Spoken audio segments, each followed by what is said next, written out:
This audio reading is taken from the book We Endeavour by Charles Spurgeon. Our selected reading is entitled Small Rain and Showers, Deuteronomy chapter 32, verse 2.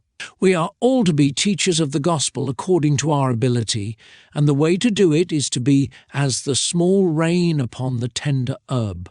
Perhaps, dear friend, you say, "Well, I should be small rain without any great effort, for I have not much in me." Just so, but yet that small rain has a way of its own by which it makes up for being so small. How is that, say you? Why, by continuing to fall day after clay. Any gardener will tell you that with many hours of small rain there is more done than in a short period with a drenching shower. Constant dropping penetrates, saturates, and abides little. Deeds of kindness win love even more surely than one bounteous act. If you cannot say much of gospel truth at a time, keep on saying a little, and saying it often. If you cannot come out with a wagon load of grain for an army, feed the barn door fowls with a handful at a time. If you cannot give the people fullness of doctrine like the profound divines of former ages, you can at least tell out what the Lord has taught you, and then ask Him to teach you more as you learn, teach as you get, give as you receive, distribute. Be as the small rain upon the tender herb. Do you not think that in trying to bring people to Christ, we sometimes try to do too much at once? Rome was not built in a day, nor will a parish be saved in a week. Men do not always receive all the gospel the first time they hear it. To break hearts for Jesus is something like splitting wood. We need to work with wedges that are very small at one end, but increase in size as they are driven in. A few sentences spoken well and fitly may leave an impression where the attempt at once to force religion upon a person may provoke resistance, and so do harm. Be content to drop a word or two today, and another word or two tomorrow. Soon you may safely say twice as much, and in a week's time you may hold a long, distinctly religious conversation. It may soon happen that where the door was rudely shut in your face, you will become a welcome visitor. Whereas had you forced your way in at first, you would have effectually destroyed all future opportunity. There is a great deal in speaking at the right moment. We may show our wisdom in not doing and in not saying as much as in doing and saying. Rhyme is a great ingredient in success. To speak out of season will show our zeal, but not always our sense. We are to be instant out of season as well as in season, but this does not involve incessant talking. I commend to everyone who would be a winner of souls by personal effort as the small rain upon the tender herb. The rain is seasonable, and in accordance with its surroundings, the rain does not fall while a burning sun is scorching the plants, or it might kill them. Neither is it always falling, or it might injure them. Do not bring in your exhortations when they would be out of place, and do not be incessantly talking even the best of truth, lest you weary with chatter those whom you desire to convince with argument. If you will wait upon the Lord for guidance, He will send you forth when you will be most useful, even as He does the rain. Clod will direct you as to time and place, if you put yourself at His disposal. Now, small rain is meant to enter the herb, so that it may drink in the nourishment and be truly refreshed. The rain is not to drench the herb, and it is not to flood it, it is to feed it, to revive it, to refresh it. This was what Moses aimed at. This is what all true preachers of Christ aim at. We long that the word which we speak may enter into the soul of man, may be taken up into the innermost nature, and may produce its own divine result. Why is it some people never seem to take in the word as the small rain upon the tender herb? I suppose it is first because some of it may be above their understanding. If you hear a sermon and you do not know at all what the good man is about, how can it benefit you?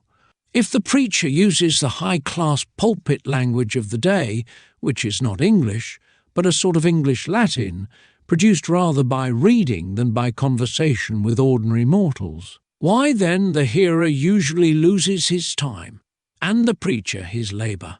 One said to me, if I went to such and such a place I should not want my Bible, but I should need a dictionary, for otherwise I should not know what was meant. May that never be the case with us. When people cannot understand the meaning of our language, how can we expect that they can drink in the inner sense?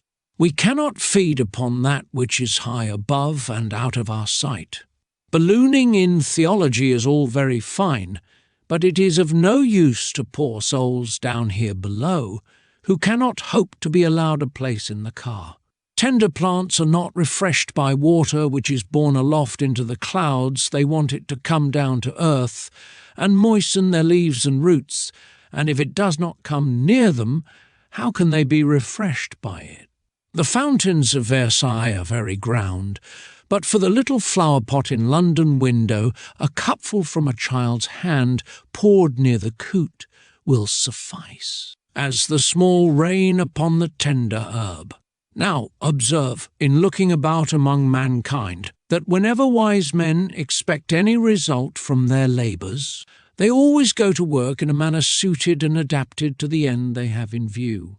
If Moses means that his speech shall bless those whom he compares to tender herbs, he makes it like small rain. I see clearly that he seeks a result, for he adapts his means. There is a kind of trying to do good which I call the hit or miss style of doing it. Here you are going to do good. You do not consider what method of doing good you are best fitted for, but you aspire to preach, and preach you do. Of course you must give a sermon, and a sermon you give. There is no consideration about the congregation and its special condition, nor the peculiar persons composing it, nor what truth will be most likely to impress and benefit. Hit or miss, off you go. When a man means to see results, he begins studying means and their adaptation to ends. And if he sees that his people are strong men, and he wants to feed them, well, he does not bring out the milk jug, but he fetches out a dish of strong meat for them. You can see he means to feed his people, for he has great anxiety when preparing their spiritual meat. When a person wants to water plants, and they are tender herbs, if he looks for results he does not drench them. That would look as if he had no real object, but simply went through a piece of routine. Moses meant what he was doing. Finding the people to be comparable to tender herbs, he adapted his speech to them and made it like the small rain. Now, what will be the result if we do the same? Why, it will come to pass thus. There will be among us young converts like tender herbs, newly planted, and if we speak in tenderness and gentleness, we shall see the result, for they will take root in the truth and grow in it. Paul planted, and then Apollos watered. Why did Apollos water? Because you must water plants after you have planted them, that they may the more readily strike into the earth. Happy shall you be if you employ your greater experience in strengthening those whose new life is as yet feeble. You shall have loving honour as nursing fathers, and your wise advice shall be as the small rain upon the tender herb. For you shall see the result in the young people taking hold of Christ, and sucking out the precious nutriment stored away in the soil of the covenant, that they may grow thereby. When discourse is like small rain to the tender herb, the weeless than and perishing revive and lift up the head. The herb was withering at first. It lay down as you see a newly planted thing do, faint and ready to die. Out the small rain came, and it seemed to say, "Thank you," and it looked up and lifted its head and recovered from its swoon. You will see a reviving effect produced upon faint hearts and desponding minds. You will be a comforter. You will cheer away the fears of many, and make glad the timid and fearful. What a blessing it is when you see that result! For there is so much the more joy in the world, and God is so much the more glorified. When you water tender herbs and see them grow, you have a further reward. It is delightful to watch the development and increase of grace in those who are under our care. This has been an exceedingly sweet pleasure to me. I quote M3 own instance, because I have no doubt it is repeated in many of you. It has been a great delight to me to meet men serving God and preaching the gospel gloriously, who were once young converts and needed my fostering care. I know men, deacons of churches, fathers in Israel, that I recollect talking to 20 or 25 years ago, when they could not speak a word for Jesus, for they were not assured of their own salvation. I rejoice to see them leaders of the flock, whereas once they were poor, feeble lambs.